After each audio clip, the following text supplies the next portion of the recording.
Good morning, good afternoon, good evening, good day. It's Gord, your hurtin' hippie, on this almost spring day. Yeah, we're getting closer. It is +3. Feels like -1. I'm not even in my big old parka. I'm in my leather jacket, which I haven't worn in months. How y'all doing? I hope you're doing well. I hope Tuesday treats you well. We're getting close to hump day, and we're getting close to the Hippie and Son taste stuff. Russian MRE this Friday night, 5 p.m. Mountain Time, 7 p.m. Eastern. We're getting excited about putting on such a thing. And I thought I'd show you once again the wonders of the zoom on this. Here's a picture of the city, and you can see the bow, the beautiful building in the middle, just the top of it. And now I zoom in on it, and now we zoom in on the zoom in, and you see from far away a major picture like that. I could zoom in that strongly, and you can see the stairs behind the window. I'm impressed. I am impressed. And I'm happy. And you know what? This switching cameras had the desired effect. And that was Pasha is now out taking pictures because he has a phone that has a better camera, and he's proud, and he's got a natural knack for that. Looks good. It needs to be taken a picture of. Oh, excuse me. I'm gonna leave that there because you know what? I'm just me. Friends, cheers. I didn't have much to talk about, and Angie 978 has often asked me to talk about what is it that the hippie watches. Like, I don't really watch TV. I have no cable. I haven't had cable TV. I cut the cord about 5 years ago. I do everything by internet. I find ways to stream stuff for free, and I don't think that that's... I won't talk about the legality of streaming stuff, because really, if it's out there, they're supposed... If they think that somebody's making money off of streaming a show that they aren't supposed to stream, well, then they should go after the people streaming it, not the people watching it. That's a different thing. But by doing it, sometimes you end up without your shows for a while a site gets taken down and you find a new one. What do I watch? I talked about my YouTube channels. I talked about how I watch Matt Carricker in Texas, Demolition Ranch, Off the Ranch, Vet Ranch, Lunkers TV. I watch Flair. He's a fisherman and a farmer. Just kind of reality stuff like that, which therefore, when you know my actual TV shows watch list thing, you won't be surprised. My main show I watch is Survivor. I am a Survivor fanatic. I have seen all 39 and now watching 40. I've seen all 39 shows, seasons, at least 3 or 4 times, except 39, the last season, Island of the Idols, because for once I can say there is a season I don't like. I don't like that season, didn't like it, poorly designed, poorly filmed. But now we're back to Winners at War, season 40, all previous $1 million winners battling for $2 million. It's an amazing show, and yes, I understand that we're only seeing the edits that the network wants us to see. We're only seeing the story as they want to tell it, but it's their story, and I'm okay with that. I'm okay with that. I know that there's probably more than one side to an issue that when you watch the show, and you have to just accept that. Oh, it is so beautiful out here, friends.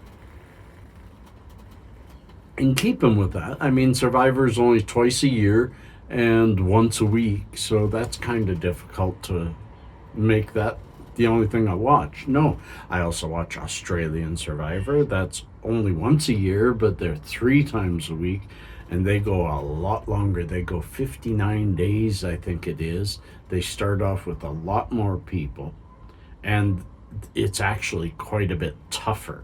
I still like the American Survivor better, but I really like Australian Survivor. And I've come across a new show that's on the History Channel. I don't watch it on that channel, but I watch the show. And it's called Alone. Just strictly Alone. And it is true survival type visuals. It is survival. What they do is they take 10 people, at least the first 3 seasons, they take 10 people. And in the first 2 seasons, it was on Vancouver Island, the north end of Vancouver Island, so here in Canada. And the 3rd season, they did it in Patagonia, South America, near Brazil. But they dropped 10 people in areas that they're never going to see each other, far enough away from each other that their instructions are live on that land as long as you can. The last one to tap out is it. And they say there's no film crew. There's just those people. They do pretty good with the camera stuff. So I sometimes look and say, come on, how'd they film that? But supposedly it's all alone, and there is no second place, there is no third place, but the person who makes it through gets $500,000. $500,000 doll hairs. Imagine that. Just for sitting and looking after yourself in, I gotta tell you, it's not easy. The north end of Vancouver Island, there's lots of bears, there's wolves. It's not a safe place, and quite a few people end up tapping out very early on. But I won't say much more, just in case some of you are watching. And a shout out to all of you who are having troubles. And there, I mean any kind of trouble, financial, emotional, physical. Just if you're having trouble, remember, friends, this channel's here. Go to the most recent video and say, hey, y'all, I don't feel well. Anyone want to talk? And you're probably going to find somebody who's going to help you out a little bit. I wish we had kind of a place where we could all talk to each other. But know that it's not just me, and I will always reach out and reach back, because our mental health is the most important thing, and you can bet that our government, our media, our local representatives are not caring about our mental health. In fact, if anything, they're playing games with it, talking pandemics with coronavirus and trying to scare people into compliance instead of just honesty and let them be compliant. Yes, I'm bitching, but that's what I do. Friends, you know what it's time for.